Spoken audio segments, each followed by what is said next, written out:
வணக்கம். திண்ணைக்கு வந்த சொந்தங்களுக்கு என்னுடைய அன்பான வரவேற்புகள். இன்னைக்கு திண்ணையில நாம பார்க்க போறது சிவப்பு அரிசி இனிப்பு பொங்கல். பொதுவா நம்ம சர்க்கரை பொங்கல் வெள்ளை அரிசி, அதாவது தீட்டப்பட்ட வெள்ளை அரிசியில பண்ணுவோம். இன்னைக்கு நாம சிவப்பு அரிசியை கொண்டு சத்தான ஒரு பொங்கல் பண்ண போறோம். இப்ப இந்த பொங்கல் பண்றதுக்கு நாம எடுத்திருக்கிறது முழுமையான சிவப்பு அரிசி, அதாவது தீட்டப்படாத சுத்தமான சிவப்பு அரிசி, பச்சை அரிசி. இப்ப நாம நேரடியா செய்முறைக்கு போயிடலாம். இந்த செய்முறைக்கு நாம எடுத்திருக்கிறது 3/4 கப்பு சிவப்பு பச்சரிசி, 1/4 கப்பு பாசி பருப்பு. இந்த ரெண்டும் தான் எடுத்திருக்கோம். இது மொத்தம் 1 கப்பு. இதுல நம்ம பொங்கல் பண்ண போறோம். இதுல இனிப்புக்காக நாம சேர்த்துக்க போறது கல்கண்டு. இதுல கல்கண்டுக்கு பதிலா அப்படியே இதே அளவு 1 கப் அளவுக்கு நாம வெல்லம் சேர்த்துக்கலாம். அதாவது பொடி பண்ணி 1 கப் அளவுக்கு நாம அளந்து எடுத்துக்கலாம். 1 கப் அரிசியும் பருப்பும் 1 கப் அளவுக்கு வெல்லம். கூடவே நாம 8 முந்திரி பருப்பு, கொஞ்சம் திராட்சை, கொஞ்சம் வாசனைக்கு ஏலக்காய், 3 ஏலக்காய் எடுத்திருக்கேன்னா. இப்ப நம்ம எடுத்து வச்சிருக்கிற பருப்பை நம்ம கொஞ்சம் பொன்னிறம் மாற அளவுக்கு வறுத்துக்கலாம். தீய மிதமா வச்சுட்டு லேசா வாசனை வர்ற அளவுக்கு வறுத்தா போதும். அடுத்ததா நம்ம இந்த பருப்பை வறுத்து எடுத்துட்டு இதே வாணலியில, இதே பாத்திரத்துல நம்ம இந்த பொங்கலுக்கு தேவையான நெய் எவ்வளவு தேவையோ அந்த அளவுக்கு சேர்த்துக்கோங்க. இப்ப நான் ஒரு 3 டேபிள் ஸ்பூன் அளவுக்கு நெய் எடுத்து அந்த மொத்த நெய்யிலையும் நாம முந்திரி, திராட்சை, ஏலக்காய் லேசா தட்டி சேர்த்து நம்ம வறுத்துக்க போறோம்.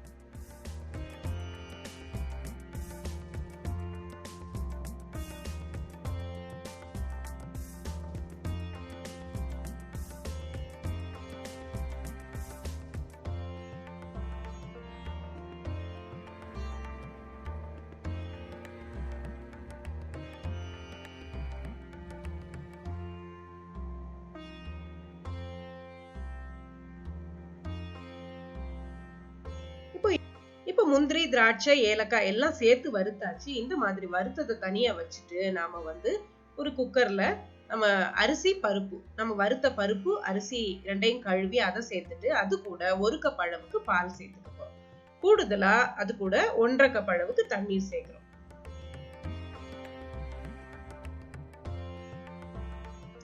இப்ப அரிசி பருப்பு வேகும் போது அதோட நம்ம 1 டீஸ்பூன் அளவுக்கு நெய்யையும் சேர்த்து இப்ப நாம வேக வைக்க போறோம். என்னோட குக்கர்ல 3 விசில் வச்சா கரெக்டா இருக்கும். இப்போ உங்களுடைய குக்கருக்கு எத்தனை விசில் வச்சா கரெக்டா வேகுமோ அந்த அளவுக்கு நல்லா வேக வச்சு எடுத்துக்கணும்.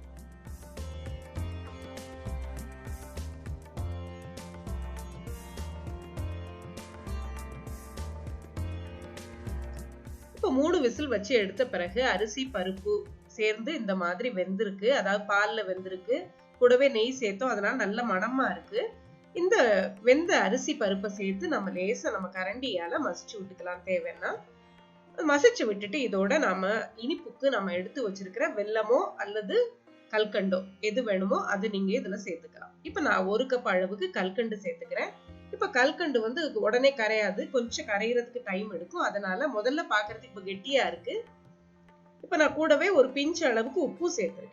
இப்ப ரெண்டையும் சேர்த்து நல்லா கலந்து விட்டோம்னா அந்த கல்கண்டு இழகவும் இந்த பொங்கல் இன்னும் கொஞ்சம் தண்ணி ஆயிரும்.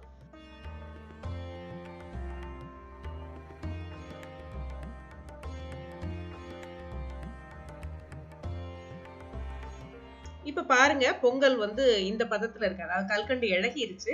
இந்த பதத்துல இருக்கு. இந்த பதத்துல இருக்கும்போது நம்ம தீய ரொம்ப கம்மியா வச்சுட்டு ஒரு 2-3 நிமிஷம் நல்லா கொதிக்க வைக்கணும். அதாவது குக் பண்ணணும் நல்லா. அதாவது இந்த கல்கண்டும் அந்த அரிசி பருப்பு சேர்ந்து நல்லா வேகிற அளவுக்கு நம்ம குக் பண்ணிட்டு அதுக்கப்புறம் நாம இதுல எடுத்து வச்சிருக்கிற, அதாவது நம்ம ஏற்கனவே வறுத்து வச்சிருக்கோம் இல்லையா, முந்திரி, திராட்சை, ஏலக்காய் எல்லாத்தையும் சேர்த்து நம்ம ஒரு 3-4 டேபிள் ஸ்பூன் அளவுக்கு நெய்யில வறுத்து வச்சிருக்கோம். அந்த நெய்யோட அதை அப்படியே நம்ம இதுல சேர்த்துட போறோம். சேர்த்து கொஞ்ச நேரம் கலந்து விட்டுட்டு ஒரு நிமிஷம் வச்சுட்டு நம்ம இறக்கிடலாம். அருமையான சத்தான சிவப்பரிசி சர்க்கரை பொங்கல் தயாராயிடும். பாருங்க, நம்ம நெய்யெல்லாம் சேர்த்தாச்சு. ஏலக்காயும் நம்ம சேர்த்து வறுத்துருக்கிறதுனால அதோட மனம் நல்லா இருக்கும். இந்த மாதிரி நல்லா கலந்து விட்டுட்டு இந்த பதத்துல இறக்கிடலாம். இந்த பதத்துல இறக்கணும்னா தான் நமக்கு கொஞ்சம் ஆரவும் நல்லா கெட்டியா இருக்கும் பொங்கல். இல்ல இதை விட கெட்டியாயிடுச்சுன்னா உங்களுக்கு ரொம்ப கெட்டியா தெரியுற மாதிரி இருக்கும் பொங்கல். அதனால இந்த பதத்துல நாம இறக்கிடலாம். சத்தான சர்க்கரை பொங்கல் எல்லாருக்கும் ரொம்ப பிடிக்கும். இதோட டேஸ்ட் ரொம்ப வித்தியாசமா இருக்கும். அதாவது வழக்கமான சர்க்கரை பொங்கலை விட இந்த சிவப்பரிசி சர்க்கரை பொங்கல் ரொம்பவே சுவையா இருக்கும். இதை நீங்களும் செஞ்சு பாருங்க. இந்த வருஷம் பொங்கலுக்கு இந்த சர்க்கரை பொங்கல் செஞ்சு பாருங்க. பழமையான பாரம்பரிய முறையில இந்த பொங்கல் வந்து உங்க குடும்பத்துல எல்லாருக்கும் பிடிக்கும்னு நினைக்கிறேன். இந்த செய்முறை உங்களுக்கு பிடிச்சிருந்தா சேனலுக்கு நீங்க புதுசா வந்திருந்தீங்கன்னா ஏற்கனவே சொன்ன மாதிரி சேனலை மறக்காம சப்ஸ்கிரைப் பண்ணிடுங்க. இன்னொரு நல்ல ரெசிபியோட அடுத்து ஒரு பதிவுல சந்திக்கலாம். நன்றி.